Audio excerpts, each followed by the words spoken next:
বন্ধুরা, আমার বাড়িতে একটা মূল্যবান গাছ আছে। সেই গাছটি আজ আপনাদেরকে আমি ভিডিওর মাধ্যমে দেখাচ্ছি, আপনারা দেখবেন। হলো আপনার শ্বেত লজ্জাপতি। এই যে দেখুন, আপনারা দেখতে পাচ্ছেন এই শ্বেত লজ্জাপতি প্রচুর চারা হয়েছে। আমি এনে চারাগুলি ফেলেছি, বীজগুলি ছড়িয়েছিলাম, তাই প্রচুর চারা হয়েছে। আপনাদেরকে আমি প্রমাণস্বরূপ দেখিয়ে দিচ্ছি যে শ্বেত লজ্জাপতি বটে কি না। দেখুন, দেখতে পাবেন। দেখুন, আমি টাচ করছি, অটোমেটিক গাছের পাতা গুড়িয়ে যাচ্ছে। আপনারা নিশ্চয়ই দেখতে পাচ্ছেন। দেখুন, দেখুন প্রচুর পরিমাণে চারা আছে। এগুলি হচ্ছে শ্বেত লজ্জাপতি। আপনাদের কারুর যদি প্রয়োজন হয় তাহলে আমার বাড়ি এসে এই চারা আপনারা নিতে পারেন, আমি আপনাদেরকে দেবো। এবং এটি খুবই মূল্যবান গাছ। এই গাছটি বিরল গাছ, কারণ এই গাছটি সচরাচর কোথাও দেখতে পাওয়া যায় না। আমি এনেছি বহু দূর থেকে।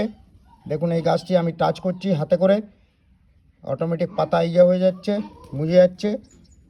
এটি শ্বেত লজ্জাপতি। তাই আপনাদের যদি কারুর প্রয়োজন হয় তাহলে আমার সঙ্গে যোগাযোগ করে আমার বাড়ি আসতে পারেন, আমার তাদেরকে এই চারা দিতে দেবো। আর আমার এই ভিডিওটি দেখে আপনাদের যদি ভালো লাগে আমার পাশে থেকে লাইক কমেন্ট শেয়ার করে দেবেন।